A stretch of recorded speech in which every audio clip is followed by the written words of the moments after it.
Paper one, class 8,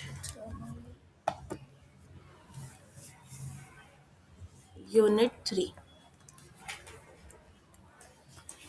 page number 119 पर आएंगे Hindi medium में, एंड 117 इंग्लिश मीडियम में।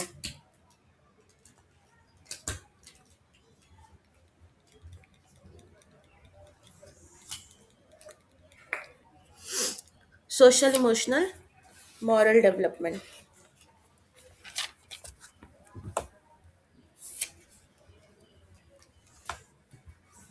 इंग्लिश के बच्चों में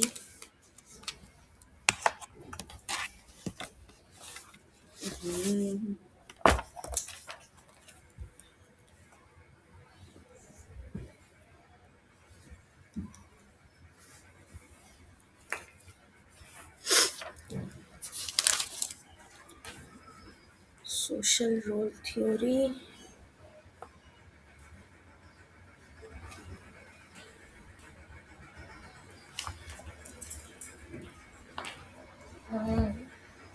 इधर रखो, अभी जरूरत पड़ेगी मुझे।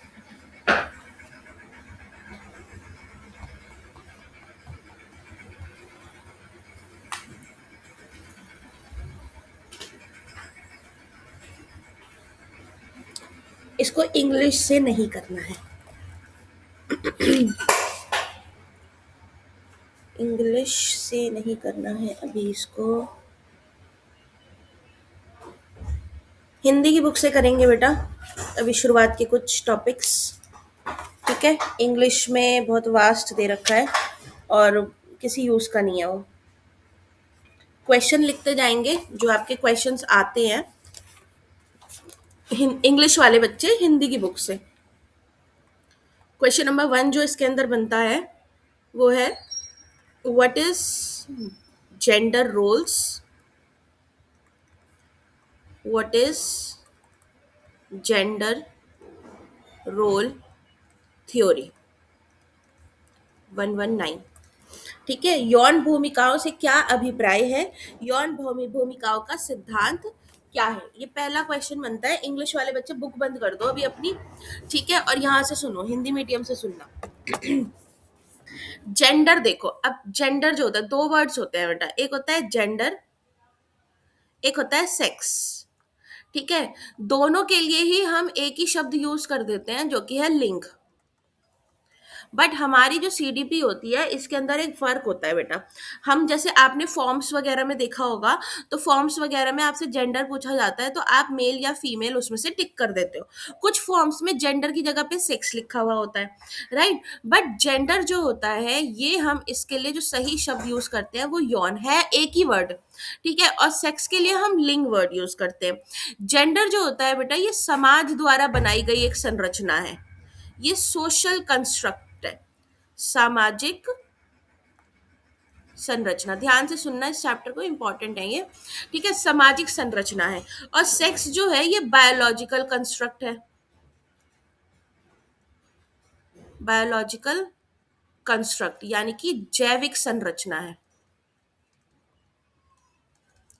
मतलब कि आपका जो सेक्स आधार होता है वो आपके 23rd जो पेयर होता है बेटा क्रोमोसोम का, उसके आधार पे आपका सेक्स होता है कि आप गर्ल पैदा होंगे या आप बॉय पैदा होंगे।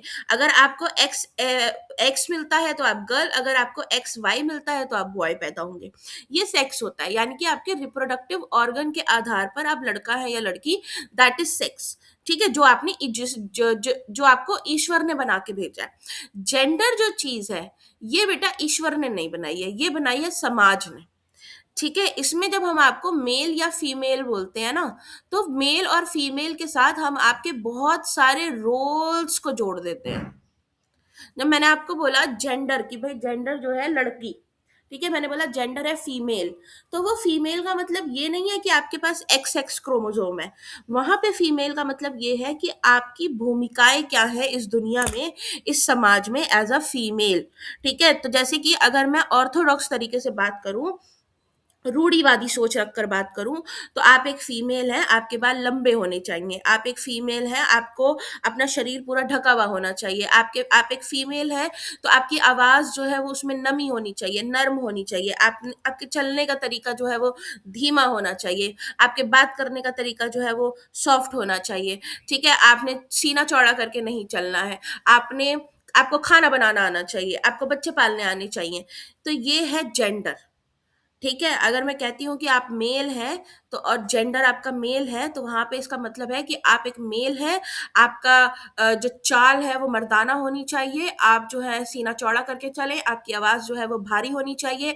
आप जो है ब्रेड अर्नर होने चाहिए अपने घर के, यानी कि कमाने वाले होने चाहिए, घर पे बैठने वाले नहीं होने चाहिए, घर से बाहर निकलने वाले होने चाहिए। इसको बोलते हैं gender. The term when we use gender, हम जैसे ही ये शब्द यूज करते हैं जेंडर, ये वर्ड आ जाता है जेंडर रोल्स। यौन भूमिकाएं। ठीक है, वो भूमिकाएं बेटा जो समाज ने, जो सोसाइटी ने हमारे लिए डिसाइड कर दी हैं। सोसाइटी ने कुछ एक्सपेक्टेशंस डिसाइड की हैं हर मेल और फीमेल से। उन एक्सपेक्टेशंस को ही बोलते हैं यौन भूमिकाएं, जेंडर रोल्स। ठीक है, अब जैसे कि आप देखिए, एक डेफिनेशन दे रखी है। Gender roles refer to the set of social and behavioral norms that are considered to be socially appropriate for individual of a specific sex in the context of a specific culture, which differ widely between cultures and over time. Gender role क्या है? समाज के और व्यवहार के वो नियम, वो कानून, ठीक है, जिनको समाज एप्रोप्रिएट मानता है किसी इंडिविजुअल के लिए, एक किसी स्पेसिफिक सेक्स के इंडिविजुअल के लिए। ठीक है, जिसमें आपका स्पेसिफिक कल्चर आ जाता है बेटा। और ये जो सेट है ये अलग अलग कल्चर्स में अलग अलग होते हैं और वक्त के साथ बदलते भी रहते हैं। जैसे कि पहले का टाइम अगर हम उठाएं हमारे ही देश का, तो पहले के टाइम औरत जो होती थी उसको ये कहा जाता था कि तुम किचन के लिए बनी हो, किचन की चार दीवारों में ही तुम्हें रहना है। ठीक है, शैकल्स थे उसके पैरों में कि वो किचन की चार दीवारों में ही रहेगी, घूंघट करके रहना है उसको। ठीक है, साड़ी पहननी है उसको, ससुर के सामने मुंह खोल के नहीं आना है उसको। ये नियम बने हुए थे। लेकिन अगर आज की हम बात करें, तो आज की लड़कियां जो हैं वो शादी होने के बाद भी वेस्टर्न कपड़े पहनती हैं। ठीक है, अपनी मर्जी से रहती हैं, अपने तरीकों से रहती हैं, बट उसके बावजूद भी उन्हें कुछ नियमों का पालन करना ही पड़ता है। ठीक है, उसके बावजूद भी समाज हमें पल पल बताता रहता है कि तुम एक औरत हो और तुम्हें इन नियमों का पालन करना पड़ेगा। ठीक है, तो ये होते हैं जेंडर रोल्स, जेंडर भूमिकाएं, यौन भूमिकाएं। आपका क्या रोल है एज अ मेल और एज अ फीमेल इस समाज में। ठीक है, क्या करना है इसका? ओके, इसके बाद कोई कुछ कह रहा है?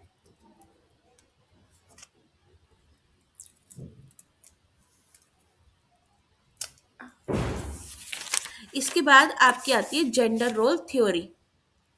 इसमें भी आपने यही सारी चीजें लिखनी है। इसमें आपने उदाहरण देने हैं बेसिकली। ठीक है, कोई एज सच थ्योरी नहीं है बेटा, जैसे पियाजे व्याजी की थ्योरी होती है, एज सच कोई थ्योरी नहीं है। इसमें आपने ये बताना है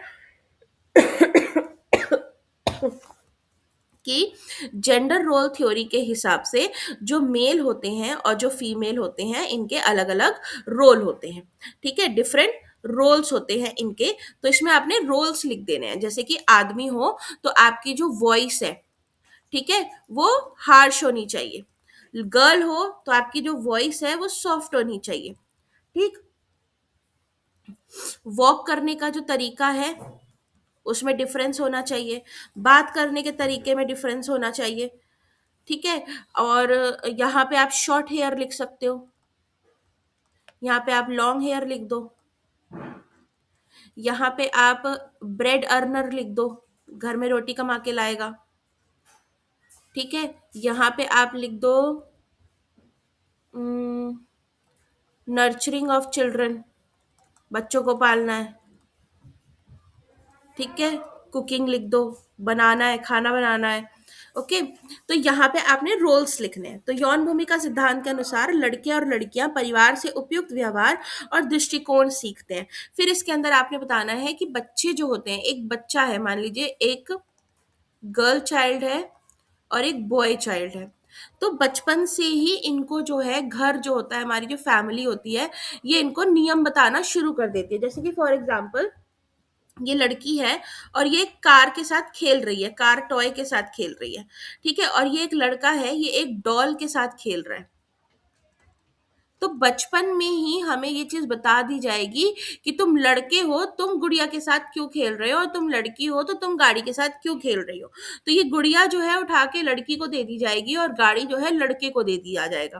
ठीक है। एक और उदाहरण इसमें आपने बताना है रोना। लड़कियां जो होती है उनको ये बोल दिया जाता है कि हाँ लड़कियां रोती हैं। ठीक है। और लड़का जो है उसको ये बोल दिया जाएगा कि तू लड़का है, रो क्यों रहा है, रो मत। उसको बचपन से ही रोने नहीं दिया जाता। ठीक है। तो इसीलिए वो आगे चल के स्ट्रांग होता चला जाता है। स्ट्रांग क्या होता है कि अपने अंदर बातों को रखना शुरू कर देता है। ठीक है। तो ये चीजें जो है हमको समय समय पे समाज सिखाता रहता है। तो सामाजिक भूमिका सिद्धांत यह मानता है कि यौन अंतरों के पीछे सामाजिक संरचना की शक्ति का या बल होता है। सामाजिक भूमिका सिद्धांत के अनुसार ही यौन विभेदीकृत व्यवहार दोनों यौनों के बीच समाज में परिश्रम के विभाजन के परिणाम स्वरूप होता है। अब इसमें इन्होंने एक सोशल रोल थ्योरी का नाम दे दिया है, जिसमें सेम बात अगेन इन्होंने कही है कि सोसाइटी जो है इसने कुछ क्या बोलेंगे, टास्क टास्क जो है वो डिसाइड कर दिए हैं मेल और फीमेल के लिए। इनके बीच में डिफरेंस क्रिएट कर दिया है कि कौन कौन सा काम करेगा। जैसे कि ताकत वाले काम है तो वो आदमी करेंगे, कम ताकत वाले काम है तो वो औरतें करेंगी। ठीक है। परिश्रम विभाजन यौन भूमिकाएं उत्पन्न करता है, जिसके परिणाम स्वरूप यौन सामाजिक व्यवहार उत्पन्न होता है। ठीक है। जिससे कि जेंडर सोशल बिहेवियर पैदा होता है। यौनों का शारीरिक विशेषीकरण यौन भूमिकाओं का कारण है। शारीरिक आकार, शरीर की शक्ति पुरुषों को महिलाओं से उन सामाजिक क्रियाओं में श्रेष्ठ या ऊपर रखती है जिनमें शारीरिक गुणों की आवश्यकता होती है, जैसे शिकार करना, युद्ध करना। तो हमें ये बता दिया गया है कि आदमी जो होता है ये फिजिकली क्या होता है, स्ट्रांग होता है। ठीक है। तो जितने भी हमारे लेबर वाले काम है, मेहनत वाले जो काम है, वो आदमी कर लेगा। और ये क्योंकि फिजिकली कम स्ट्रांग होती है तो ये थोड़े कम लेबर वाले काम करेगी, जैसे घर की सफाई करना, खाना पकाना, बच्चे पालना। ठीक है। और आदमी जैसे शिकार करना, युद्ध करना, ठीक है, बाहर निकल के काम करना, सर्दी गर्मी बारिश में, ये सब इसके अंदर डाला गया है। तो 2-3 एग्जाम्पल बेटा इसके अंदर आपने देने हैं और इसको इस तरह से आपने अपने शब्दों में पूरा लिखना है। ठीक है।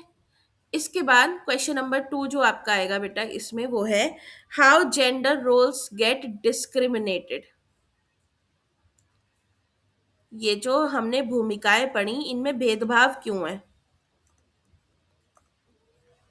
क्यों लड़की को चार दीवारी में रहना है और क्यों लड़का बाहर निकलेगा। ठीक है। तो इसका सिंपल सा एक जवाब है बेटा, डिपेंडेंस ऑन मेल्स। हमारा जो समाज है ये पुरुष प्रधान समाज है, पुरुष प्रधान समाज। हमारी जो सोसाइटी है ये एक पुरुष प्रधान समाज है। यहाँ पे हमेशा से फीमेल्स जो रही हैं वो या तो अपने फादर पे या अपने ब्रदर पे या अपने हस्बैंड पे और आगे चल के अपने बेटों के ऊपर डिपेंडेंट रही हैं, निर्भर रही हैं। ठीक है। इन्होंने इनको खर्चे के लिए पैसे दिए हैं।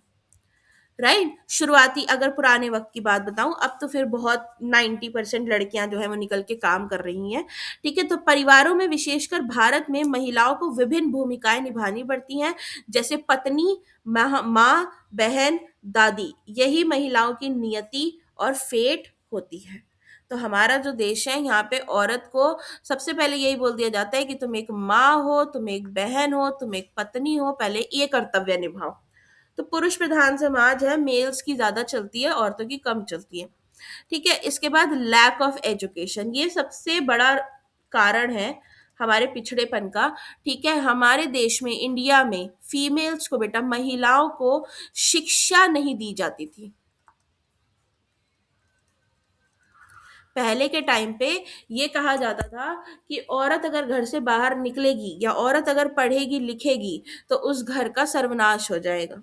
आपने पुरानी मूवीज अगर देखी होंगी मम्मा पापा के टाइम की, तो उसमें वो दिखाते थे इस तरीके से ना कि बहू अगर घर से बाहर निकल रही है तो इस घर का सर्वनाश हो जाएगा। है ना, बेटी घर से बाहर निकल रही है कमाने के लिए, तो हाँ नहीं, हाँ भाई सर्वनाश हो जाएगा। ठीक है, अभी भी आप वो पाकिस्तानी ड्रामा उठाओ तो उसमें कितने ड्रामाज में वो दिखाते हैं ना कि नहीं, घर की औरत नहीं जाएगी कमाने बाहर।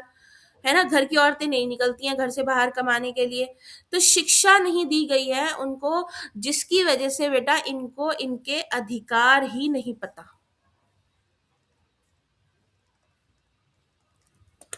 पहले के टाइम पे औरत को अपने अधिकार ही नहीं पता था कि मेरे अधिकार है क्या। मुझे अधिकार है पढ़ने का, मुझे अधिकार है काम करने का, मुझे अधिकार है घर से बाहर निकलने का। जब तक पढ़ेगी नहीं तब तक ये अधिकार जानेगी कैसे। ठीक है, तो शिक्षा का जो अभाव है इसने बहुत ज्यादा प्रभावित किया है, ये जो भेदभाव बने हैं बेटा जेंडर रोल्स में। ठीक है, ये किसकी वजह से हुए हैं? शिक्षा के अभाव से हुए हैं। तीसरा आ जाता है कस्टम्स, रीति रिवाज बेटा। तो पहले लोग अपने परिवार अर्थात बाल बच्चों के साथ एक समुदाय के रूप में रहते थे, अर्थात सामाजिक गतिशीलता का अभाव था। जीवन निर्वाह के लिए अन्य स्थानीय लोगों के साथ अंतःक्रिया करना एक आवश्यकता थी। परिवार को आधार बनाकर मनोरंजन, त्योहार आदि के कार्यक्रम तय किए जाते थे, योजना बनाई जाती थी। इस प्रकार की क्रियाकलापों में महिलाएं सामाजिक बेड़ियों में जकड़ी रहती थी। जो आप रिचुअल्स बनाते हो, ठीक है, कि भाई हम ये रीति रिवाज करेंगे, ये रिचुअल्स होंगे, ये ट्रेडिशंस होंगे। कोई भी फेस्टिवल हो रहा है तो उस फेस्टिवल से रिलेटेड जो सेलिब्रेशन है, ये सब जो है मेल करते थे पहले। औरतों से पूछा नहीं जाता था पहले कि भाई कौन सा कपड़ा पहनोगी, घर में क्या लाना है। ठीक है, मेहमान आएंगे, क्या करना है, किससे मिलना है। औरत जो होती थी बेटा, ये she was tied in the shackles of four walls. घर की चार दीवारों की बेड़ियों में बंधी रही है औरत। इससे सलाह मशवरा ही नहीं किया गया है, ऐसे हमारे रीति रिवाज रहे हैं, कस्टम्स रहे हैं। ठीक है, उसके बाद लास्ट जो आपने इसमें डालना है ये है लैक ऑफ एक्सपोजर।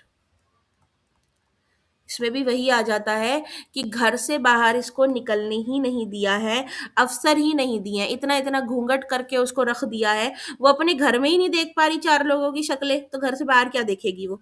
ठीक है, तो वो बाहरी संसार के संपर्क में ही नहीं है, not in contact with outer world. तो बाहरी दुनिया के संपर्क में जब नहीं रहेगी, घर के अंदर ही रहती रहेगी, तो उसको तो यही लगेगा ना कि मेरी जो दुनिया है, मैं जो आई हूँ दुनिया में, वो इसीलिए आई हूँ कि मुझे बच्चे पालने हैं, घर वालों का ख्याल रखना है, ठीक है, घर की इज्जत बन के रहना है मुझे, और खाना पकाना है, सबकी केयर करनी है। वो इसी चीज में रह जाएगी, क्योंकि उसको एक्सपोजर ही नहीं मिला, उसको पता ही नहीं चला कि घर से बाहर निकलने पे मेरे लिए क्या क्या है। ठीक है, तो ये कारण है जिनकी वजह से ये भेदभाव पैदा हुए हैं कि आदमी जो है वो घर से बाहर निकल सकता है और औरत नहीं निकल सकती। ठीक, इसके बाद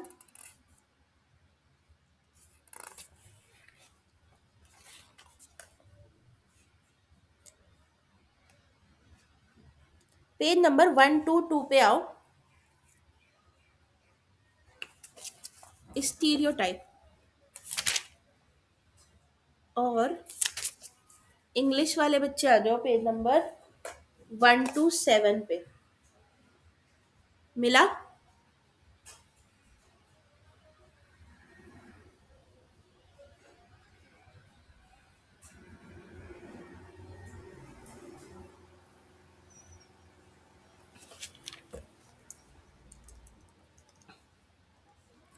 क्वेश्चन नंबर 3 जो बनता है बेटा, इसमें आपका आता है स्टीरियोटाइप्स क्या होते हैं। हिंदी में इनको क्या बोलते हैं हम? रूढ़ि युक्तियां या रूढ़ि बाधिता। रूढ़ि युक्तता। ठीक है, अब सुनेंगे पहले कि स्टीरियोटाइप क्या होता है, फिर इसको हम जेंडर स्टीरियोटाइप से जोड़ेंगे।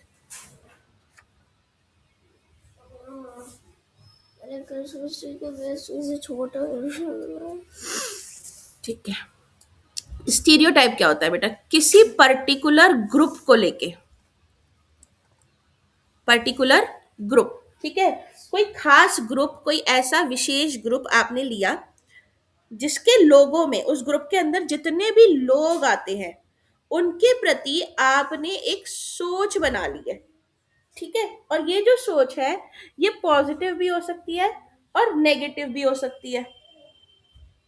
ओके, आपकी जो सोच है ये पॉजिटिव भी हो सकती है और नेगेटिव भी हो सकती है। जैसे कि फॉर एग्जाम्पल मैं इसमें उदाहरण देती हूँ, उदाहरण लिखेंगे बच्चे। ठीक है, कि गांव, मान लीजिए विलेजर्स। अब विलेजर एक ग्रुप है, ठीक है, इसमें बहुत सारे लोग आते हैं गांव में तो। ठीक, जैसे ही मैंने बोला विलेजर्स, तो आपके दिमाग में एक छवि बनी होगी, ठीक है, कि एक आदमी है इस तरीके से, है ना, उन्होंने कुर्ता पजामा पहना होगा, उन्होंने धोती पहनी होगी, पगड़ी हो सकती है सर पे, ठीक है, किसान जैसी एक छवि बनी होगी, खेत आए होंगे दिमाग में, है ना, जैसे ही मैंने विलेजर्स बोला। अब क्या होता है, मान लीजिए ये वाला व्यक्ति जो है ये इस ग्रुप को छोड़ देता है, ये गांव में नहीं रहता, ये व्यक्ति शहर में रहता है। ठीक है, आप इससे मिलते हो, आप इससे बात करते हो, ये कहता है कि मैं गांव का बंदा हूं। तो जैसे ही आपको ने को पता चला कि ये गांव का बंदा है, आपके दिमाग में एक छवि क्रिएट हो जाएगी, एक सोच आएगी कि यार अगर ये गांव का है तो इसको खेती की नॉलेज जरूर होगी।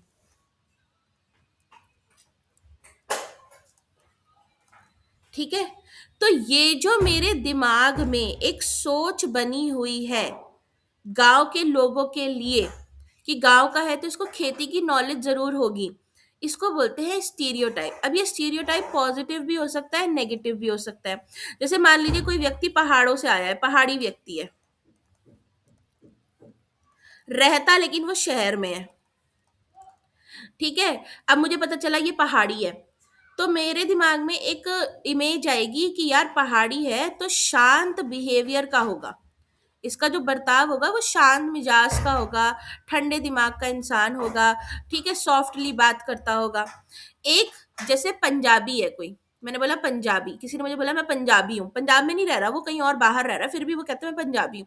मेरे दिमाग में एकदम आएगा कि हाँ भाई कोई हट्टा कट्टा व्यक्ति है ना, पंजाबी तो एकदम लंबे चौड़े हट्टे कट्टे ऐसे होते हैं।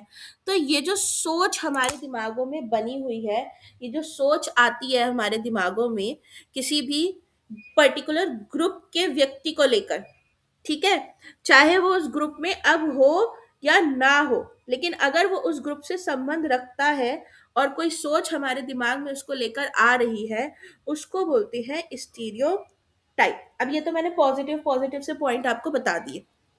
ठीक है, एक जैसे मैं आपको नेगेटिव में जैसे मैं क्या बताऊं आपको, जैसे कि मान लीजिए कैटरीना कैफ है। ठीक है, अब ये नहीं, कैटरीना कैफ स्टीरियोटाइप में नहीं नहीं नहीं, इसको नहीं करो। जैसे कि नेगेटिव में, जैसे कि ये ले लो, गर्ल्स ले लो। ठीक है, तो गर्ल्स क्या है कि गर्ल्स रोती हैं, गर्ल्स कमजोर हैं, गर्ल्स खाना बनाने के लिए बनी हैं,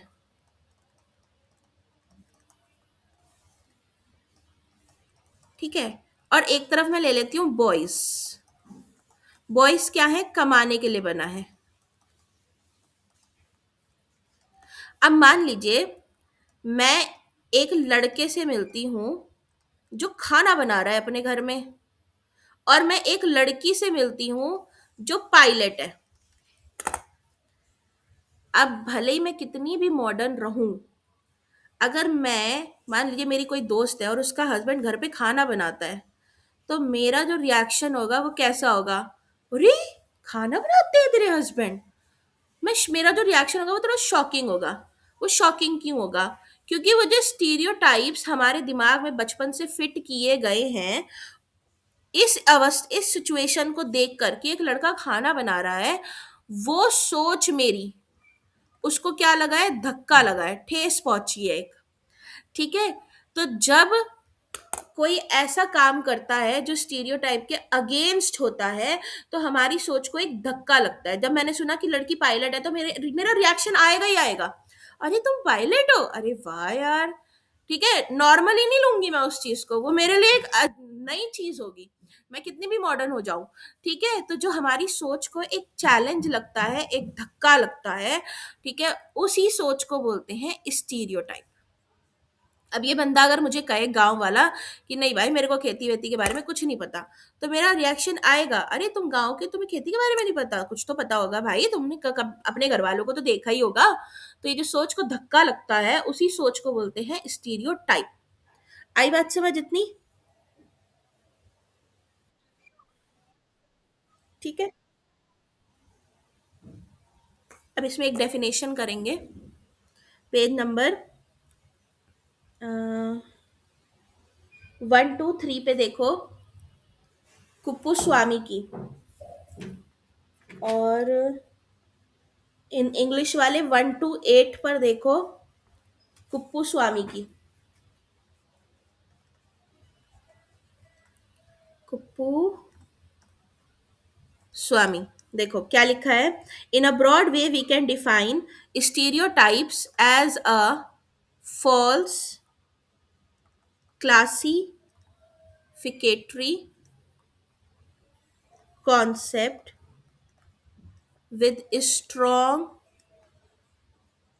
emotional feeling tones regarding other group of people। ठीक है, फॉल्स क्लासिफिकेटरी कॉन्सेप्ट होते हैं, और इसमें फीलिंग और इमोशन बहुत स्ट्रांग होते हैं। आप किसी के स्टीरियोटाइप को चैलेंज करने की कोशिश करोगे बेटा, उसको बुरा लग जाएगा। पहले तो वो बुरा मान जाएगा शुरुआत में, अगर आप किसी के इमोशनल फीलिंग्स को या स्टीरियोटाइप्स को चैलेंज करने की कोशिश करोगे। जैसे कि अभी भी अगर हम अपने दादा वादा से बात करें या दादी से बात करें, और उनसे हम कहें कि दादी ऐसे नहीं होता, ठीक है, लड़कियां भी आजकल चांद पे जाती हैं, लड़कियां भी जो है आगे बढ़ रही हैं, तो उनको ठेस पहुंचती है कहीं ना कहीं। वो ऐसे करेंगे कि तेरे को ज्यादा पता है, हाँ यही तो हो रहा है, इसी से तो बर्बादी हो रही है, इसी से तो ये हो रहा है। तो जो स्टीरियोटाइप्स होते हैं ना, उनके साथ इमोशंस बहुत स्ट्रांग होते हैं। अगर आप उनको चैलेंज करने की कोशिश करोगे, तो उस बंदे को ठेस भी पहुंच सकती है कि मेरे स्टीरियोटाइप्स को, मेरी सोच को गलत क्यों बताया जा रहा है। ठीक है, इसीलिए इतना वक्त लग गया हमारे देश के अंदर इन स्टीरियोटाइप्स को खत्म करने में। बहुत सारे स्टीरियोटाइप्स अभी भी हैं, लेकिन बहुत समय लग गया, बहुत ज्यादा समय लग गया। ठीक है, इसके बाद आपने पेज नंबर 125 पे इसमें बतानी है इंपॉर्टेंस ऑफ स्टीरियोटाइप।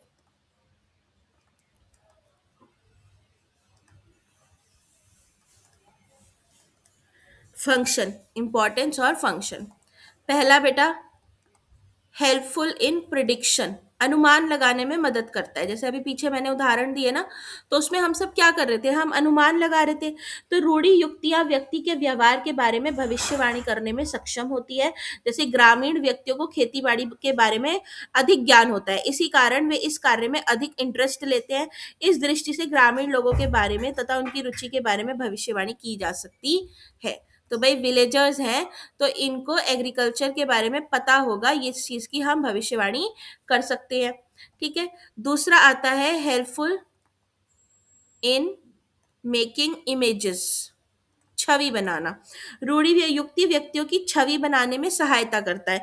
जैसे कि वही पहाड़ी लोग बहुत शांत स्वभाव के होते हैं, तो इसमें आपने माउंटेन पीपल के बारे में बता देना है, जो मैंने पीछे उदाहरण दिए।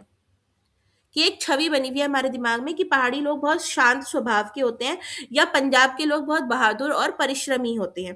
ठीक है। इस तरह के विचार इन व्यक्तियों से व्यवहार करने में सहायक सिद्ध होते हैं, और जब हम ऐसी छवि हमारे दिमाग में बनी होती है, तो जब ये लोग हमारे सामने आते हैं इस तरीके के, तो हम उनसे उसी तरीके से बात भी करते हैं। ठीक है। यूजफुल इन एजुकेशनल इंस्टीट्यूशन, बेटा ये पॉइंट हिंदी से ही लिखना। ठीक है। शैक्षिक संस्थाओं में उपयोगी, तो शैक्षिक संस्थाओं में भी रूढ़ि युक्तियों का प्रयोग होता है। शैक्षिक संस्थाओं की प्रकृति का अनुमान उनके नाम से लगा लिया जाता है। तो जो नेम है बेटा एजुकेशनल इंस्टीट्यूट का, उसका अनुमान लगा लिया जाएगा। जैसे कि लिखा है हिंदू कॉलेज, ठीक है, या फिर लिखा है अ, जामिया मिलिया इस्लामिया।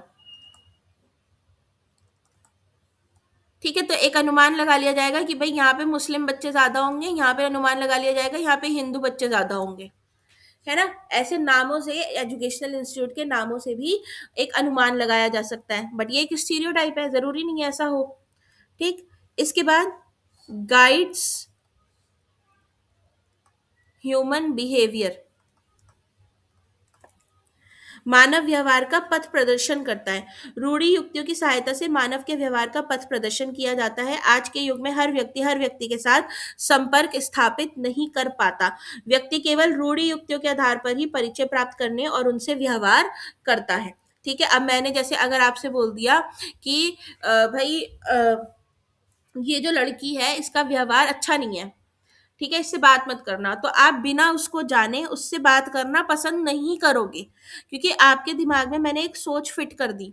ठीक है। और अगर मैं आपसे कहूं कि यार इससे बात कर ले, या ये वाली टीचर से पढ़ लो, ये वाली टीचर बहुत अच्छी है, इनके कॉन्सेप्ट बहुत अच्छे होते हैं, आप दौड़ के जाओगे, आप दौड़ के जाओगे।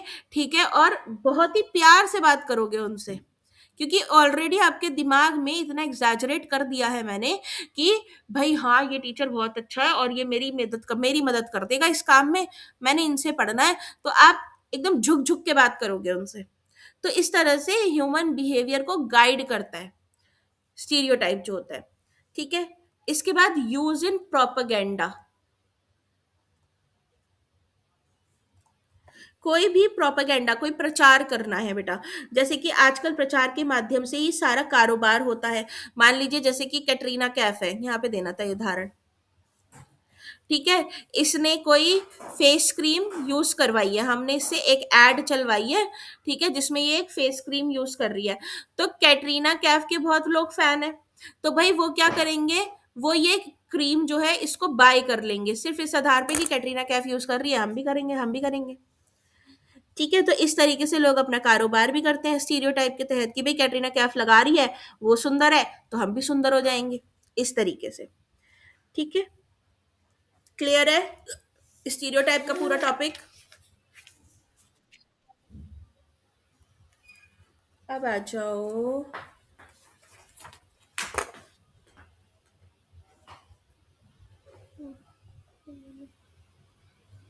ये तुम्हारे रात। अब आते हैं, इंग्लिश की बुक में दे रखे हैं वैसे ये इंपॉर्टेंस ऑफ स्टीरियोटाइप ना, पेज नंबर 129 पे बेटा मार्क कर लेना, इससे ज्यादा नहीं करना है, बस इतना ही करना है। अब आओ पेज नंबर 146 पे आ जाओ इंग्लिश वाले, और पेज नंबर 127 पे आ जाओ हिंदी वाले, मॉरल डेवलपमेंट, नैतिक विकास।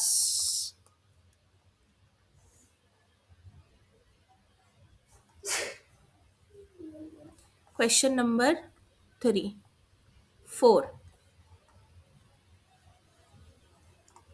Moral development. कोई बच्चा नोट्स बना रहा है प्रॉपर, जब ये जब ये बुक खत्म हो जाएगी ना तो मुझे एक हिंदी वाला बच्चा और एक इंग्लिश वाला बच्चा अपने नोट्स भेजना, मैं चेक करके दूंगी। ठीक है, एक पीडीएफ बना के भेजना उसका प्रॉपर, मैं चेक करके दूंगी उसको कि आपने इंपॉर्टेंट क्वेश्चंस डाले हैं या खा गए हो। मॉरल डेवलपमेंट बेटा, इसको बोलते हैं हम नैतिक विकास। ठीक है, अब सबसे पहले इसमें हम जानेंगे कि मॉरल या मोरालिटी का मतलब क्या होता है। ठीक है, मॉरल से ही वर्ड निकला है मोरालिटी। तो नैतिक या नैतिकता का मीनिंग क्या है? तो भाई नैतिक और नैतिक क्या पढ़ करेंगे कि ये जो वर्ड है मॉरल, ये आया है मॉरिस शब्द से। ठीक है, कौन सा मॉरिस है बेटा? ये लैटिन भाषा का वर्ड है मॉरिस, जिसका मतलब होता है रीति रिवाज, कस्टम्स। पहले आप इसका ओरिजिनल बताओगे। ठीक है, वास्तव में नैतिकता का संप्रत्यय एक सापेक्ष संप्रत्यय है जिसकी व्याख्या समाज या संस्कृति के संदर्भ में ही की जा सकती है। अब मॉरल्स जो होते हैं, रीति रिवाज जो होते हैं, वो कैसे बनते हैं? वो बनते हैं समाज से, सोसाइटी से। अकेले बैठ के तो रीति रिवाज नहीं बनाओगे, किसी का साथ होना जरूरी है, समाज का होना जरूरी है।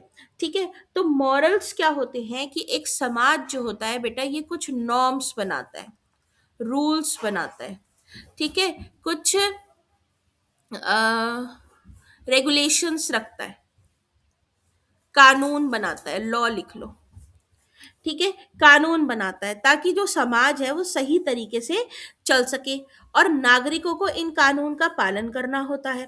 ठीक है, तो जब हम इन कानून को ओबे करते हैं, इनका पालन करते हैं, उसको कहते हैं नैतिकता। जैसे कि क्या कानून है बेटा? सच, झूठ, इसकी पहचान होना, है ना? सही और गलत की पहचान होना, गिल्ट और ग्रीड की पहचान होना, कि मैं कोई गलत काम कर रही हूँ, मुझसे हो गया है, तो मेरे अंदर पछतावा होना चाहिए उसको लेके।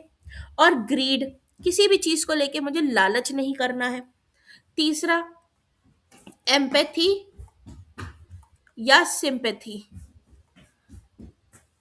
दयावान का भाव होना चाहिए मेरे अंदर, दूसरे के प्रति, दूसरे की जगह पे खड़े होके मुझे सोचना चाहिए।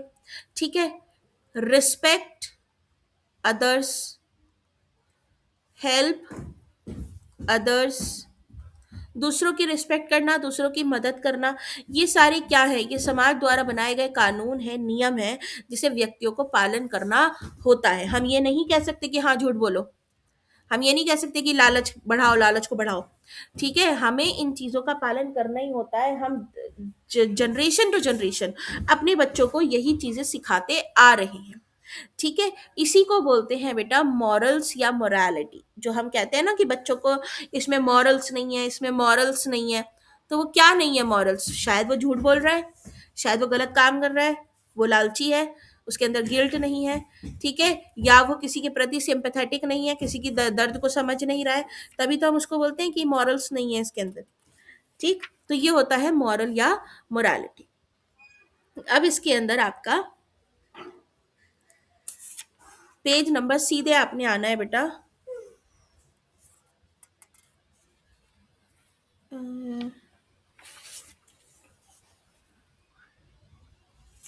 131 पे, फैक्टर्स। इसी क्वेश्चन में रहेगा फैक्टर्स अफेक्टिंग मॉरल डेवलपमेंट। ये मोटर डेवलपमेंट नहीं है, मॉरल है। ठीक है, डिफरेंस क्लियर रखना। हिंदी में, इंग्लिश में, इंग्लिश में नहीं दे रखा है, इसको हिंदी से करना पड़ेगा आपको। ठीक है, factors affecting moral development, page number 131 पर। पहला आता है सेक्स। ठीक है बेटा, लिंग, लड़का होना या लड़की होना, नैतिकताएं अलग अलग हैं। यौन तथा सेक्स का नैतिक व्यवहार से गहरा संबंध है। हमारी संस्कृति में लड़के या लड़कियों के व्यवहार में अलग अलग प्रतिमान पाए जाते हैं। अलग अलग स्केल रखा हुआ है गर्ल्स और बॉयज की मोरालिटी में। ठीक है, एक निश्चित अवस्था आने पर यदि दोनों में से कोई भी उन प्रतिमानों को तोड़ता है तो वो दोषी माना जाता है।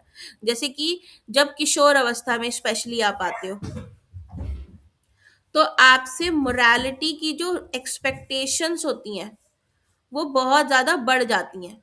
जैसे कि घर वाले कहेंगे तू घर की इज्जत है ना, लड़के को बोलेंगे कि घर में नहीं बैठना, तुझे घर से बाहर निकल। तो मोरालिटी की जो एक्सपेक्टेशन होती है ये बहुत ज्यादा बढ़ जाती हैं। बॉडी को लेकर, बॉडी में इतने प्रकार के बदलाव आने शुरू हो जाते हैं लड़का और लड़की के, कि उसको लेकर जो है मॉरल डेवलपमेंट आ जाती है। कि तुम्हें पीरियड्स आ रहे हैं, तुम्हें घर में किसी से डिस्कस नहीं करना है, तुम्हें जो है छुपानी है इस चीज को। लड़के जो हैं वो इस चीज के बारे में बात नहीं करेंगे, वो अपनी बहनों से पूछेंगे नहीं इस चीज के बारे में। नैतिकता में आ जाता है ये सारी चीजें। तो इसके अतिरिक्त लड़के लड़कियों के नैतिक गुणों में भी पर्याप्त भिन्नताएं दिखाई देती हैं। लड़के लड़कियों की शारीरिक संरचना ग्रंथियों में अंतर होने के कारण अलग अलग प्रकार के नैतिक विकास होते हैं।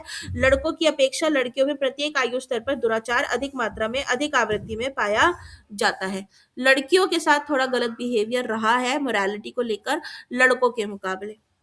ठीक है, संधि अवस्था में, किशोर अवस्था में लड़कों की अपेक्षा लड़कियों में नैतिक विकास अपेक्षाकृत तीव्र गति से होता है। तो मोरालिटी जो होती है वो लड़कियों में ज्यादा आती है, गर्ल्स के अंदर मोरालिटी जल्दी आती है, क्योंकि लड़कियों को छोटी उम्र से बहुत बताना शुरू कर दिया जाता है, ऐसे कपड़े पहनो, ऐसे करो। फिर वो अपनी माँ से बहुत क्लोज होती हैं बेटा, लड़कियां जो होती हैं। तो माँ से क्लोज होने की वजह से उनके अंदर वो जो एक फीलिंग होती है ममता वाली, प्यार वाली, दया वाली, केयर वाली, वो रहती है उनके अंदर। ठीक है, लड़कों में थोड़ी कम रहती है ये सारी चीजें। तो सेक्स का बहुत डिफरेंस पड़ता है मॉरल डेवलपमेंट में। दूसरा आपका आता है एज, आयु। ठीक है, छोटे बच्चे जो होते हैं बेटा, एक चाइल्ड है, पानी। इन्फेंट है, ठीक है, शिशु अवस्था है, और एक हमारा किशोर अवस्था वाला ले लो, एक एडल्ट ले लो। ठीक है, इनके अंदर मोरालिटी में बहुत फर्क आएगा। एक छोटे बच्चे से इतना मोरालिटी के बारे में नहीं अपेक्षा रखी जाएगी। ठीक है, उससे अगर वो झूठ बोल रहा है तो उसको समझाया जाएगा, बेटा ये गलत है, ये झूठ है, तुम्हें झूठ नहीं बोलना चाहिए था। लेकिन एक किशोर अवस्था वाला और एडल्ट अगर झूठ बोल रहा है तो फीलिंग्स हर्ट हो जाती हैं, बुरा लग जाता है बातों का। ठीक है, उस व्यक्ति पे फिर विश्वास करना मुश्किल हो जाता है। तो उम्र के साथ मोरालिटी आती है। छोटे बच्चों को मॉरल्स के बारे में कुछ नहीं पता होता, हम उन्हें सिखा रहे होते हैं मॉरल। लेकिन एक बड़े व्यक्ति को नैतिकता के बारे में पता होता है, वो सीख चुका होता है। छोटा बच्चा अगर झूठ बोल रहा है या किसी का मजाक उड़ा रहा है तो वहां पे उसको सही कर दिया जाता है, लेकिन एक एडल्ट को नहीं करते।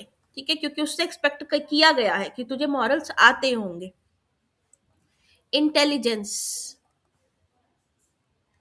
बेटा बुद्धि। ठीक है, नैतिक व्यवहार तथा बुद्धि का संबंध है। हॉटशॉन तथा मे ने अपने एक अध्ययन में परिणाम निकाला कि बुद्धि और नैतिकता का सहसंबंध 0.50 है। उन्होंने यह भी पाया कि बुद्धिमान बालक सही गलत का निर्णय शीघ्र लेते हैं। आईक्यू जिनका हाई होता है, ये सही और गलत के जो डिसीजंस होते हैं बेटा, ये बेहतर तरीके से लेते हैं in comparison to the children with low IQ.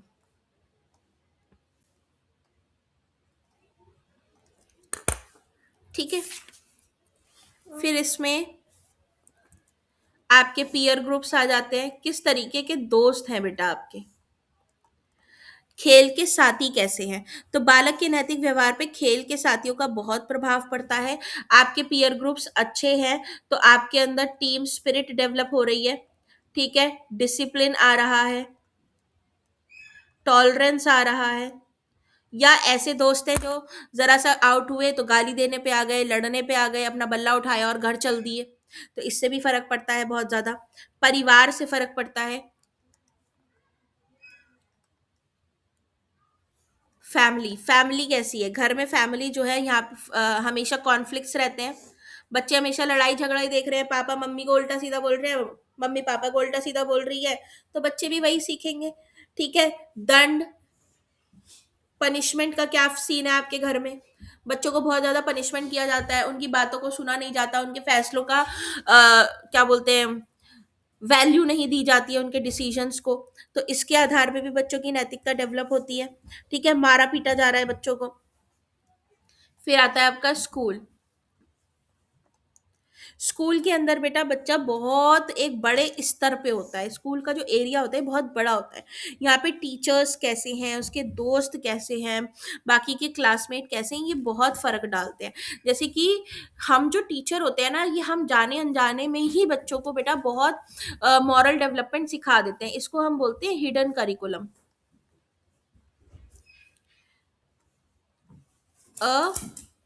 अप्रत्यक्ष पाठ्यक्रम। अप्रत्यक्ष पाठ्यक्रम में क्या होता है कि हम डायरेक्टली या इनडायरेक्टली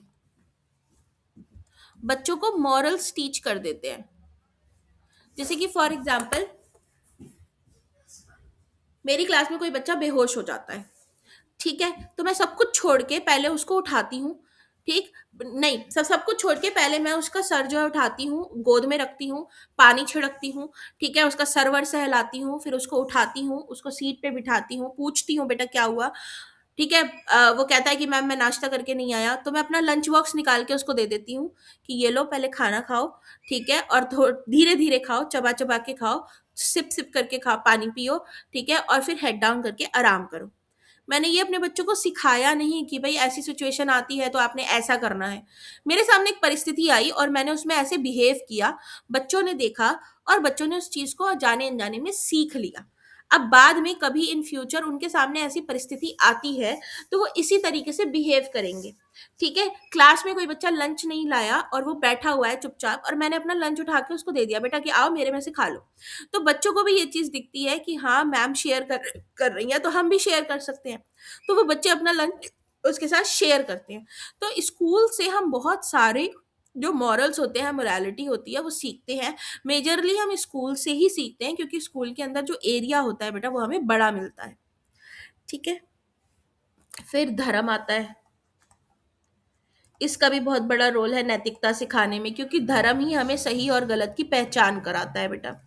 जब हम धर्म में ग्रंथ पढ़ते हैं अलग अलग, अब हमें कैसे पता चला कि राम अच्छे हैं और रावण बुरा है? क्योंकि हमें पढ़ाया गया, हमें धर्म में बताया गया कि राम पुरुषोत्तम थे, वो लोगों के लिए बहुत कुछ करते थे, ठीक है, और रावण जो था उसने गलत कदम उठाया, उसने किसी की पत्नी का हरण किया। ठीक है, तो हमें भी हमें ये चीज सीखने को मिली कि हमें राम जैसा बनना है, रावण जैसा नहीं बनना है। ठीक है, किसी औरत के साथ अगर गलत हो रहा है तो वो नैतिकता के खिलाफ है। ठीक है, तो धर्मों से हमें सही गलत की पहचान होती है, सच झूठ की पहचान होती है, किसी के प्रति कैसा भाव रखना है इसकी पहचान हमें धर्म से मिलती है। ठीक है, ये पॉइंट्स आपने इसमें बता दें। इसके बाद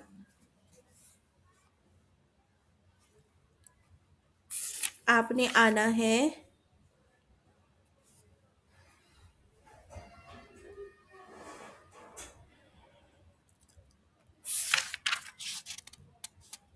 पेज नंबर 138 पर, कॉलबर्ग की थ्योरी। इंग्लिश मीडियम में बेटा पेज नंबर 150 पर, 150। अब आपकी एक थ्योरी आती है। नेक्स्ट क्वेश्चन है हमारा कॉलबर्ग्स थ्योरी ऑफ मॉरल डेवलपमेंट।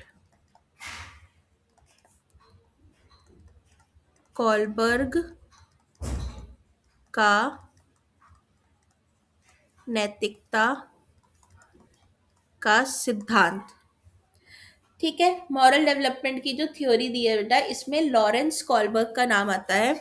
इनका पूरा नाम है लॉरेंस कॉलबर्ग।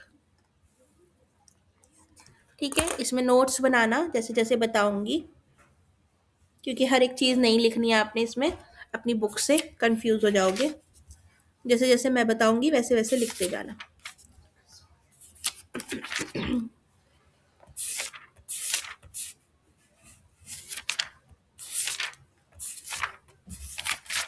इसमें तुम्हारा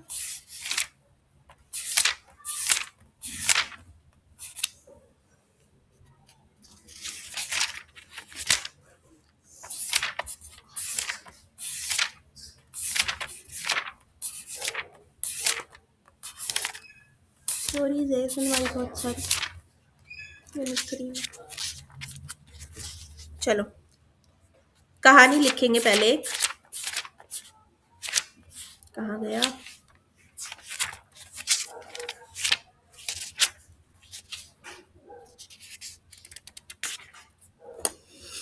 चलिए, लॉरेंस कॉलबर्ग। स्टार्ट करेंगे बेटा, किस तरीके से स्टार्ट करेंगे? कॉलबर्ग जो थे, ये एक साइकोलॉजिस्ट थे, मनोवैज्ञानिक। मनोवैज्ञानिक, ठीक है। इन्होंने एक कहानी बनाई, असली कहानी नहीं थी, ठीक है। इसको बोलते हैं बेटा परिकल्पना, इंग्लिश में हाइपोथीसिस, ठीक है। इन्होंने एक हाइपोथीसिस क्रिएट करी, एक हाइपोथीसिस बनाई, ठीक है। और उस हाइपोथीसिस का जो नाम था वो था हिंज डेलेमा।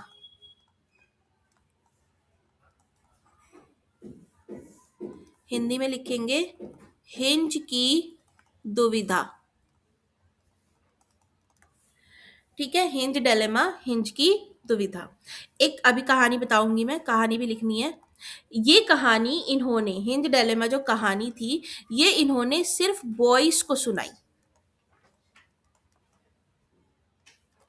ठीक है। ये जो हाइपोथेसिस थी, ये इन्होंने किसके सामने नरेट करी? सिर्फ लड़कों के सामने, अलग अलग एज ग्रुप के, डिफरेंट एज ग्रुप बॉयज, ठीक है। अलग अलग उम्र के लड़कों के सामने एक कहानी सुनाई, और उस कहानी के आधार पर इन्होंने इन लड़कों के सामने एक दुविधा रखी।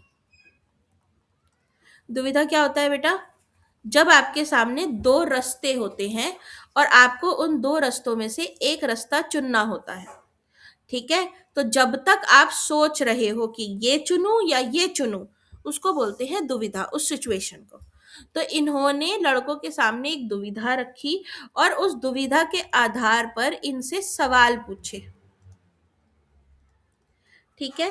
इन लड़कों ने जो जवाब दिए, जो इनके आंसर्स थे या रिस्पॉन्स कहेंगे, हिंदी में प्रतिक्रिया कहेंगे बेटा, जो इन्होंने प्रतिक्रियाएं दी, उसके आधार पर इन्होंने अपनी थ्योरी तैयार कर ली, जिसका नाम था कॉलबर्ग्स थ्योरी ऑफ मॉरल डेवलपमेंट। इतनी बात क्लियर हो गई सबको? अब कहानी सुनेंगे, ठीक है।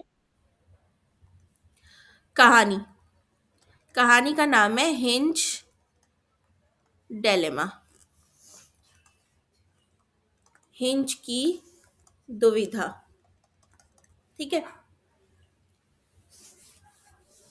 एक व्यक्ति था हिंज, इसकी जो वाइफ थी, ये अपने डेथ बेड पे थी, मृत्यु शय पे, मरने वाली थी, बहुत बीमार थी, ठीक है। हिंद जो है हॉस्पिटल लेके गया। हॉस्पिटल में डॉक्टर ने बोला कि आपकी जो वाइफ है, इसको एक स्पेसिफिक टाइप की मेडिसिन, एक खास तरीके की दवाई है, ठीक है। और वो जो दवाई है वो रेडियम जैसी दिखती है,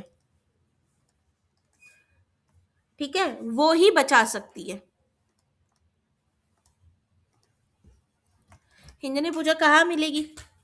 डॉक्टर ने बोला कि ये जो दवाई है, रेडियम लाइक मेडिसिन, ये उस शहर के एक फार्मासिस्ट के पास मिलेगी, ठीक है। इस फार्मासिस्ट ने उस दवाई को इन्वेंट किया है, तुम इसके पास चले जाओ और इससे दवाई ले लो। हिंद जो है फार्मासिस्ट के पास जाता है, ठीक, कहता है भाई मुझे दवाई दे दे, इससे दवाई मांगता है।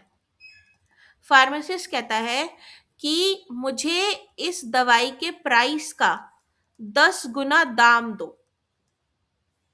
तो मैं ये दवाई तुम्हें बेचूंगा, नहीं तो मैं इस पे कॉपीराइट लूंगा और पैसे कमाऊंगा, ठीक है। हिंद जो है वही बड़ा परेशान हो जाता है, ये अपने फ्रेंड्स के पास जाता है, ठीक है। इनसे मनी कलेक्ट करने की कोशिश करता है, but half of this money, ठीक है, भी नहीं अरेंज कर पाता, इसके प्राइस के आधे पैसे भी अरेंज नहीं कर पाता। हिंद जो है वापस जाता है इसके पास कि भाई दे दे, बीवी की जान बचानी है, मर जाएगी। नहीं देता। अब हिंद जो है, इसके पास दुविधा है एक। क्या दुविधा है? कि या तो ये चोरी कर ले दवाई फार्मासिस्ट की दुकान तोड़कर, या ये अपनी बीवी को मरने दे, लेट हिज वाइफ डाई। ये दुविधा है। तो ये दुविधा जो है कॉलबर्ग ने किसके सामने रखी?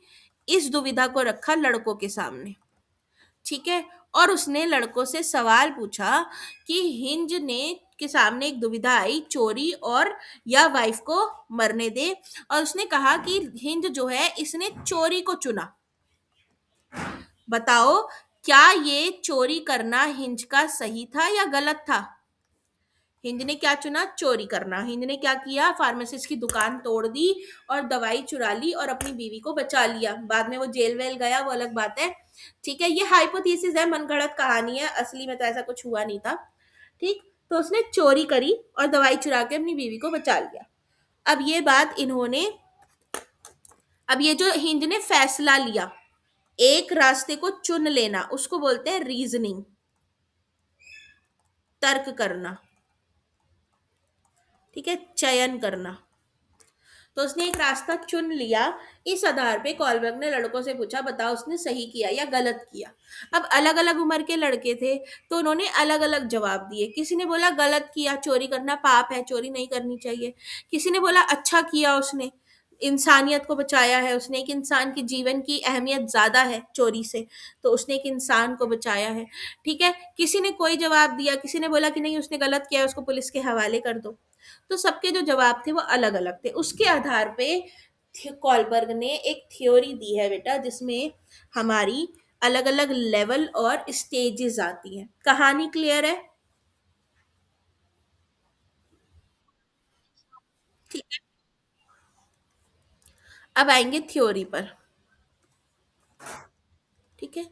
थ्योरी में बेटा पहले समझ लो स्ट्रक्चर इसका। 3 लेवल है, ठीक है, 3 लेवल है।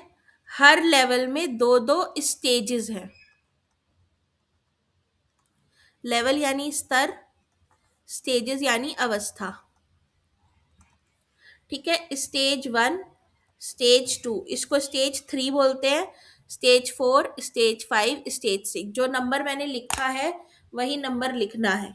ऐसा नहीं है कि लेवल 2 में आप स्टेज 1 और स्टेज 2 लिख रहे हो। लेवल 2 में आपको नंबर स्टेज 3 और स्टेज 4 ही लिखना है, ठीक है। अब इनकी थ्योरी स्टार्ट करते हैं। Level 1,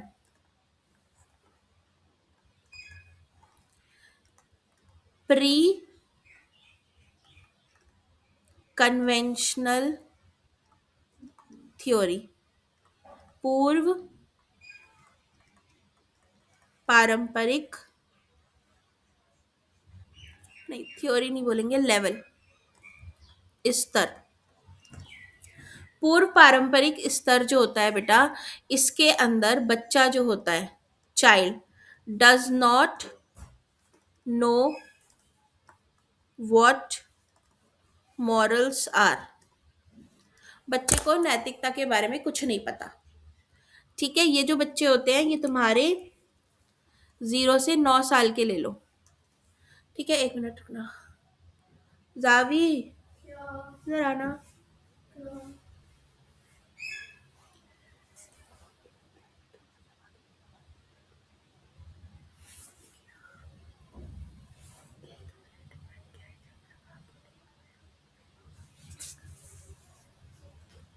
child does not know what morals are, बच्चे को नैतिकता के बारे में कुछ नहीं पता इस अवस्था में, ठीक है।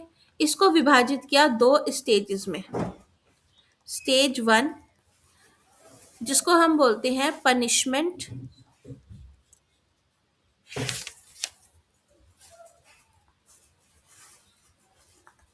ओबीडियंस,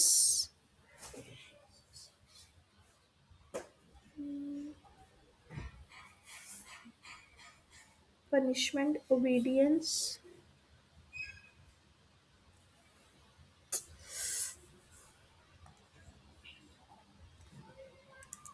छोड़ो, इस ये लिख लो, stage of order and punishment,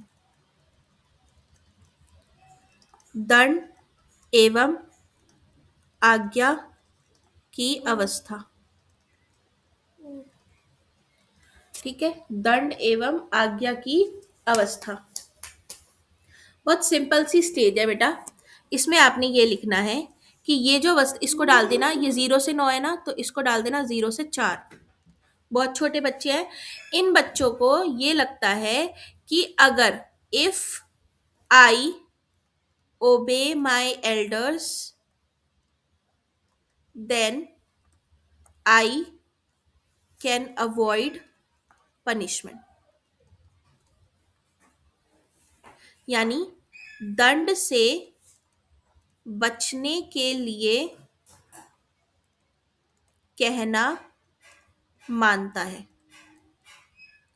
तो 0 से 4 साल के बच्चे के लिए मोरालिटी का मतलब ये है कि अगर मैं बड़ों की बात मानूंगा तो वो मुझे मारेंगे नहीं, दंड नहीं देंगे, तो दंड से बचने के लिए मैं बड़ों की बात मानूंगा।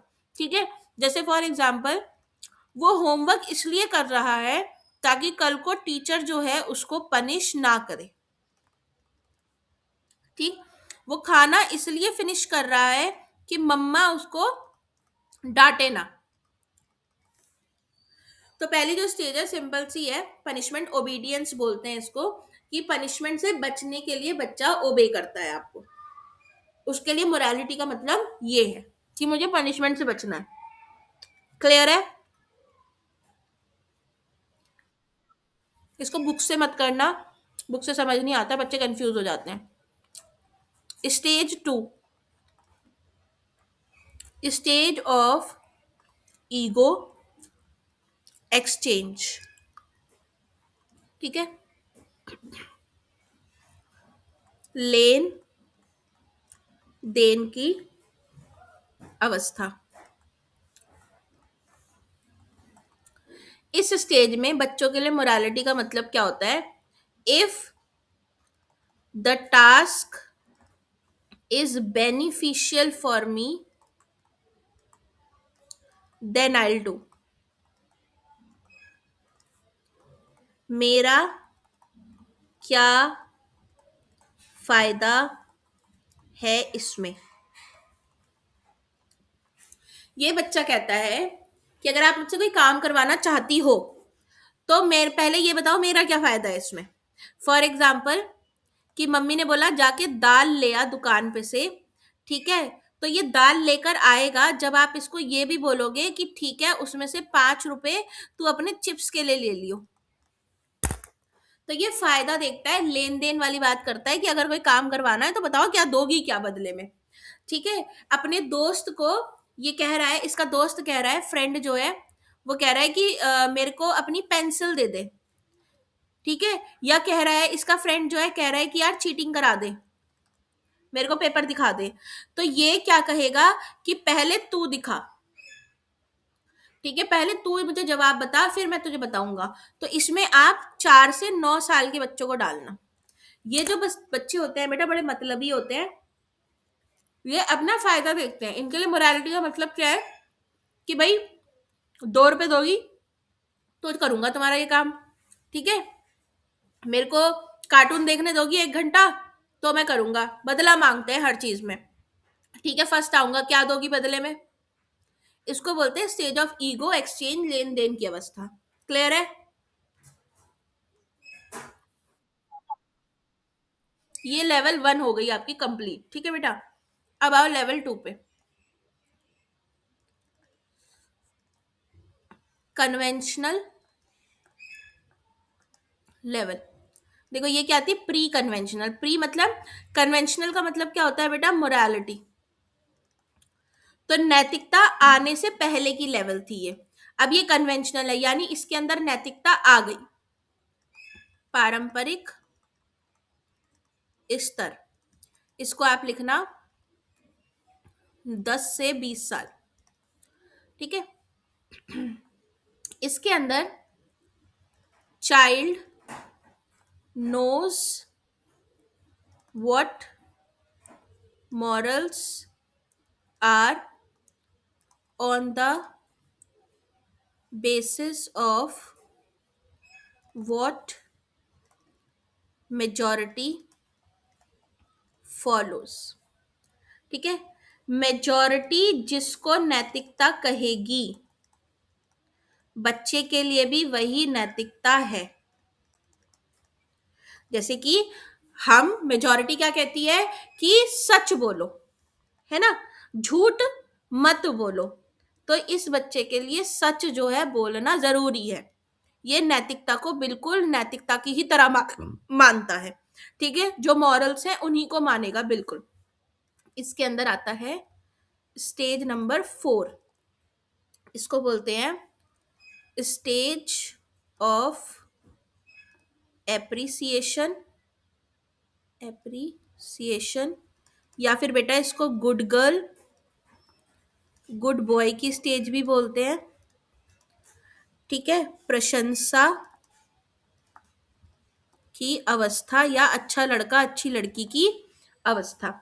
इसके अंदर क्या होता है, बच्चा ये कहता है कि if I fulfil hopes and wishes of others I will be considered as good.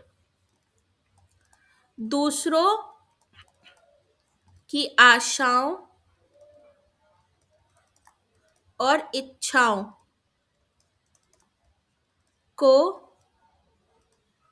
पूरा करना पसंद करता है, रिश्ते या संबंध बनाना पसंद करता है। ठीक है, ये जो अवस्था का बच्चा होता है ये कहता है कि अगर मैं किसी की इच्छाओं या किसी की आशाओं को पूरा करूंगा तो मैं एक अच्छा इंसान कहलाऊंगा, क्योंकि इसको मोरालिटी आ गई है, इसको पता है कि मॉरल्स क्या होते हैं। तो ये अब अच्छा इंसान बनने की बात करेगा। जैसे कि फॉर एग्जाम्पल कि अगर मैं स्टडी करूंगा, अगर मैं फर्स्ट रैंक लाता हूं तो मेरे जो पेरेंट्स हैं इनको मेरे पे प्राउड होगा। ठीक है, इसकी एज लिख लेना बेटा 10 से 13 साल। ठीक है, तो मेरे माँ बाप को मुझ पे गर्व होगा अगर मैं पढ़ूंगा। ठीक, या फिर अपने फ्रेंड को लेकर ये कहता है कि अ, अगर मैं अपने फ्रेंड के लिए गिफ्ट लेके जाऊंगा तो मेरा जो फ्रेंड है वो खुश हो जाएगा और मैं एक अच्छा दोस्त कहलाऊंगा। तो रिलेशनशिप्स बनाने में, संबंधों को बना के जोड़ के रखने में, दूसरों की ख्वाहिशें पूरी करने में ये मान्यता रखता है कि मुझे एक अच्छा इंसान बन के दिखाना है। ठीक है, समझ आ गई स्टेज 4। फिर आती है स्टेज 5। नहीं नहीं नहीं, ये 3 होगी ना, नंबर गलत लिख दिया मैंने, 2 के बाद 3 आएगा, ये 4 होगी। Stage of respect for social system, इसको बोलते हैं बेटा मेंटेनिंग द सोशल ऑर्डर। कानून व्यवस्था बनाए रखना। ठीक है, इसको आप डालना 13 से 20 साल। इसके अंदर जो बच्चा होता है बेटा, इसके लिए लॉ एंड ऑर्डर जो होता है, यानी कानून जो है वो क्या है, सुप्रीम है, सर्वोच्च है। ठीक है, कैन नॉट बी वॉयलेटेड। कानून को, नियमों को, लॉ एंड ऑर्डर में रूल्स भी आ जाते हैं, कहीं के भी नियमों को तोड़ा नहीं जा सकता, ये बोलता है।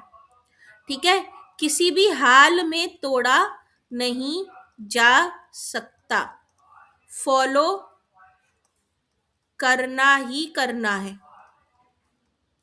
जैसे कि फॉर एग्जाम्पल पापा गाड़ी चला रहे हैं, ठीक है, और उन्होंने सीट बेल्ट नहीं लगाई, तो ये बच्चा टोक देगा कि पापा सीट बेल्ट लगाओ, पापा फोन पे बात मत करो, नहीं करते हैं, नियम नहीं है, ठीक है। या जैसे रेड लाइट हो रखी है और आपको लग रहा है कि सामने किसी का एक्सीडेंट होने वाला है, और आप रेड लाइट तोड़ के उसको बचा सकते हो, लेकिन आप नहीं तोड़ोगे, आप नहीं बचाओगे, क्यों? क्योंकि आप रेड लाइट नहीं तोड़ सकते, आपने किसी की जान बचाने से ऊपर कानून को रख दिया। तो इनके लिए कानून सबसे ऊपर होता है, सर्वोच्च होता है, सुप्रीम होता है, ये कहते हैं किसी के लिए भी कानून को तोड़ा नहीं जा सकता। क्लियर है? इनके लिए मोरालिटी सब कुछ होती है, ठीक है, इनके लिए इस अवस्था में मोरालिटी सब कुछ है। फिर आते हैं, ये लेवल 2 खत्म हो गई।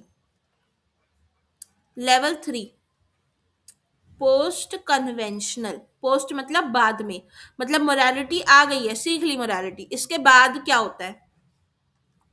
उत्तर पारंपरिक।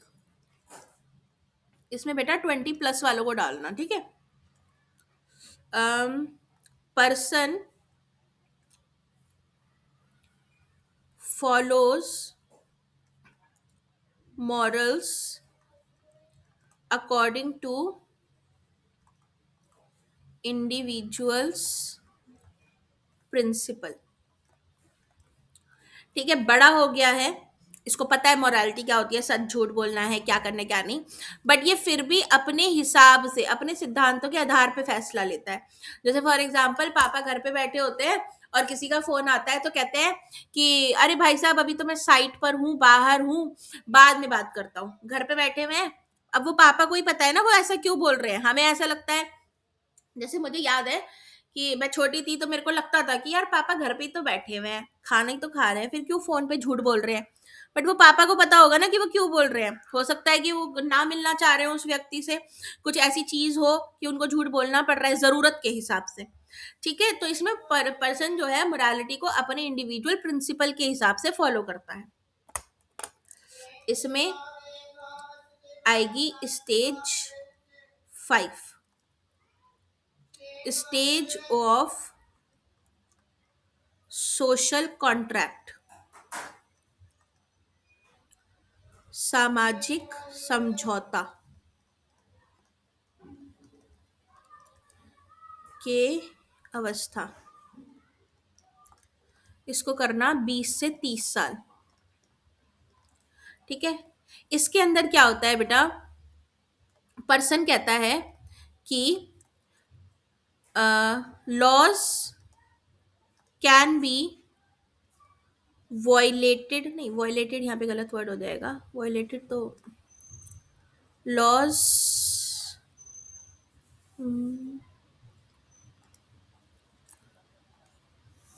आई can break a law for individuals right, किसी के हक अधिकार के लिए कानून तोड़ा जा सकता है,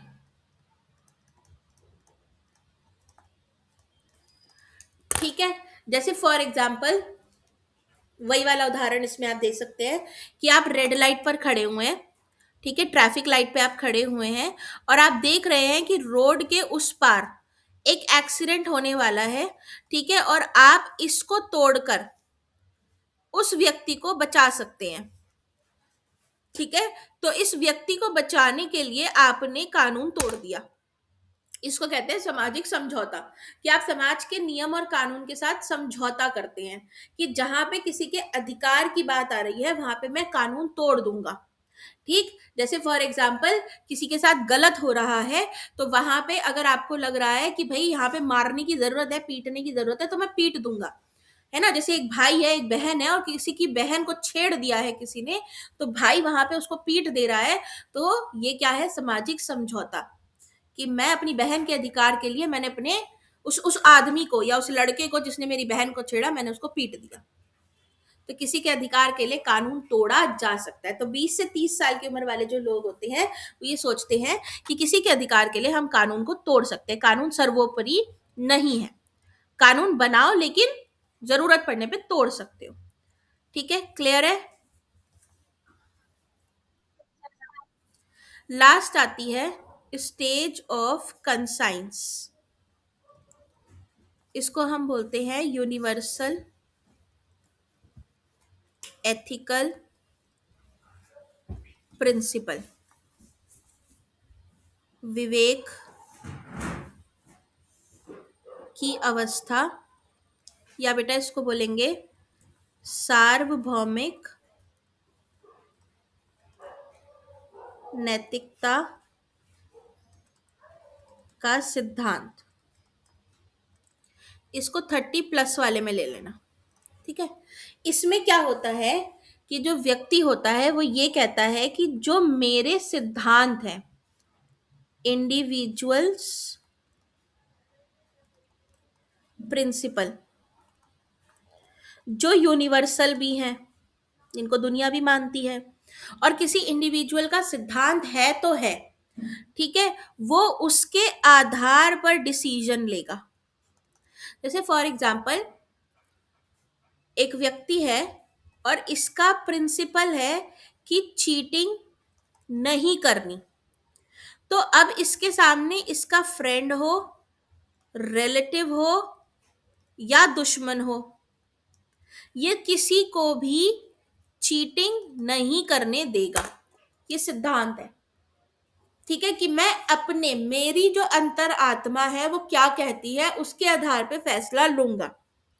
ठीक, जैसे मेरा एक सिद्धांत है कि अगर कोई मुझे अपनी चैट्स पढ़ाने की कोशिश करता है व्हाट्सएप पे कि देखो दीदी मैंने इससे ऐसे मैसेज किया था और इसने मुझे ऐसे रिप्लाई किया, तो मैं अपना मुंह फेर लेती हूँ। मैं उनको बोलती हूँ कि भाई मेरे को कोई इंटरेस्ट नहीं है किसी की चैट्स में, ना मेरे को स्क्रीनशॉट्स में, और दूसरा किसी के रिलेटिव्स में। मेरे को पिक्चर मत दिखाया करो कि ये मेरे चाचा हैं, दादा हैं, ताया हैं, मैं, मुझे याद ही नहीं रहेगा। मेरे को वो बंदा याद रहता है जिससे मैं मिलती हूँ, उसके अलावा मुझे कोई याद नहीं रहता। तो ये मेरे सिद्धांत है कि आप मुझे व्हाट्सएप खोल के मेरे सामने रख दोगे ना और कहोगे दीदी मेरी सारी चैट पढ़ लो, मैं बंद कर दूंगी उस फोन को वहीं पे। आप अपने से दिखाओगे, मैं मुंह फेर लूंगी।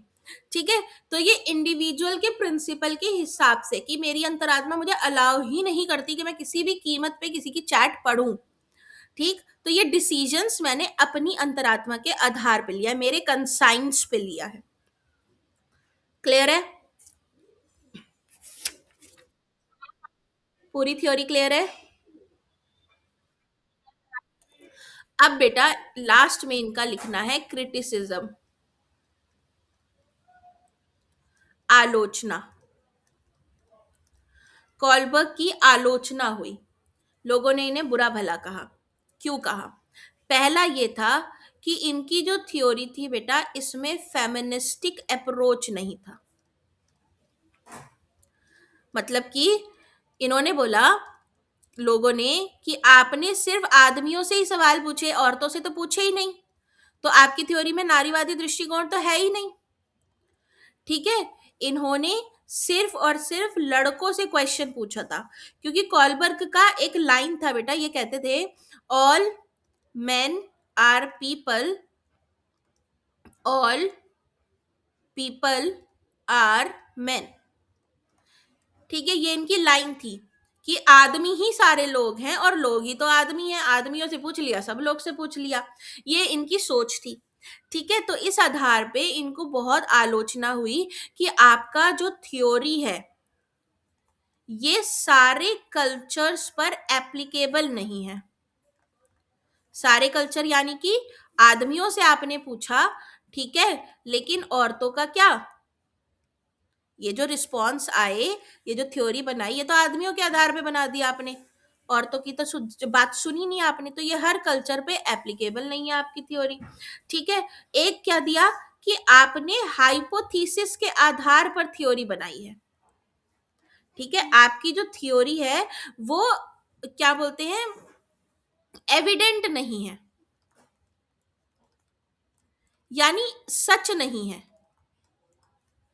हाइपोथेसिस है, परिकल्पना है, एक मनगढ़ंत कहानी है, उसके आधार पे आपने बनाई है।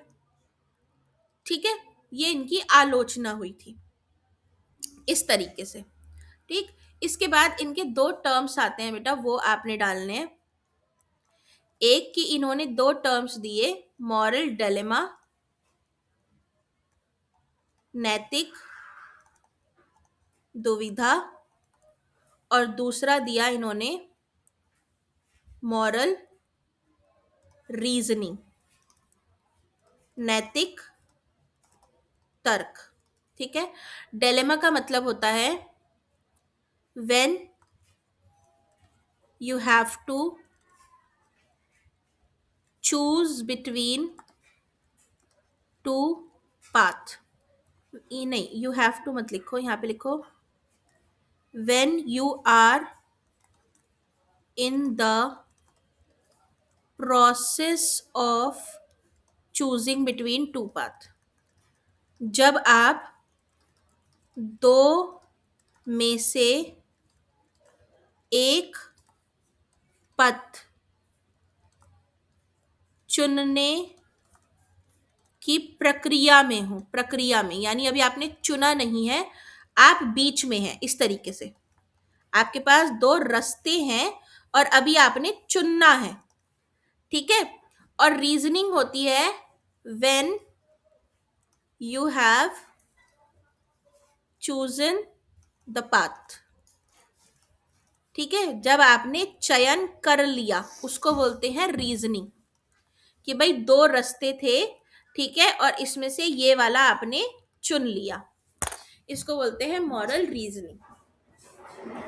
ठीक है, अब इसके बाद क्या हुआ बेटा, ये जो व्यक्ति थे इनकी इतनी ज्यादा आलोचना हुई, लोगों ने इतना उल्टा सीधा कहा, तो एक लेडी आई जिसका नाम था कैरल गिलिगन। इन पे क्वेश्चन तो नहीं आता है ज्यादा।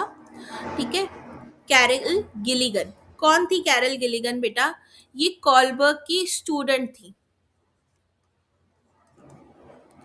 इन्होंने देखा कि मेरे टीचर को उल्टा सीधा बोले जा रहे हैं, बोले जा रहे हैं। ठीक है, तो मैं जो हूं अब फेमिनिस्टिक अप्रोच लेते हुए सेम थ्योरी बनाऊंगी। तो इन्होंने अब नारी यानी लड़कियों से सवाल पूछे और उनके रिस्पॉन्सेस के आधार पर सेम थ्योरी क्रिएट करी बेटा, जिसके अंदर सेम लेवल थी, लेवल 1, लेवल 2, लेवल 3। ठीक है, प्री कन्वेंशनल, कन्वेंशनल और पोस्ट कन्वेंशनल। ठीक है, इनके बारे में कुछ खास लिखना नहीं है इसमें। प्री कन्वेंशनल में जैसे आप बताओगे कि इस अवस्था के अनुसार व्यक्ति अपने जीवित रहने की ओर ध्यान देता है। हर व्यक्ति हर बच्चे में सत्य है, लेकिन एक परिवर्तन की अवस्था भी आती है जिसमें व्यक्ति स्वयं और छोड़ दो इसको, ये आती नहीं है कैरल गिलिगन, इसमें कुछ नहीं लिखना है। ठीक है, तो ये आई थी, ये कैरल कॉलबर्ग की स्टूडेंट थी, इनको बुरा लगा कि मेरे टीचर को ऐसे ऐसे बोल रहे हैं, तो इन्होंने अब सेम मॉरल डेवलपमेंट की थ्योरी दी, बट इस बार इन्होंने सवाल जो पूछे वो औरतों से पूछे। ठीक है, और इनको पता चला कि औरतें जो हैं उनके जवाबों में केयर आ रहा है, लव जैसा वर्ड आ रहा है, ठीक है, स्वीकृति जैसे वर्ड्स आ रहे हैं, ऐसे शब्द आ रहे थे।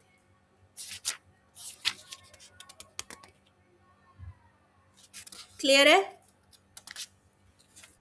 ये आपका मॉरल डेवलपमेंट का टॉपिक ओवर हो गया। अब ओहो, ये क्या हो गया? कल we will start with emotion. हाँ, मैं अभी कर रही हूँ, नहीं तो फिर मैं बिजी हो जाऊंगी और रह जाएगा। JBT first year paper 1 class, class कौन सा हुआ? 8, 8। ये आपका मोरालिटी हो गया। कल हम इमोशन शुरू करेंगे इसमें। अभी ये